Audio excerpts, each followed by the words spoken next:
अच्युतं केशवं रामनारायणं कृष्णदामोदरं वासुदेवं हरिं श्रीधरं माधवं गोपिकावल्लभं जानकीनायकं रामचन्द्रं भजे।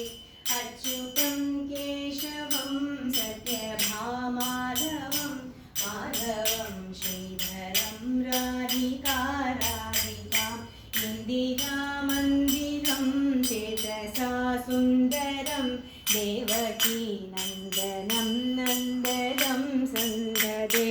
विष्णवे जिष्णवे शङ्खिने चक्रिणे रुक्मिणी रागिणे जानकी जानके वल्लकी वल्लभाचेतायात्मने कंसवेद्वंसिने वंशिने ते नमः।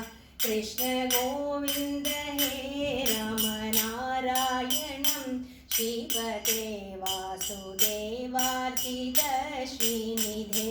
अच्युतानन्द हे माधवादोक्षज द्वारकानायक द्रौपदी रक्षक। राक्षसक्षोभित सीतया शोभितो दण्डकारण्य भूपुण्यताकार।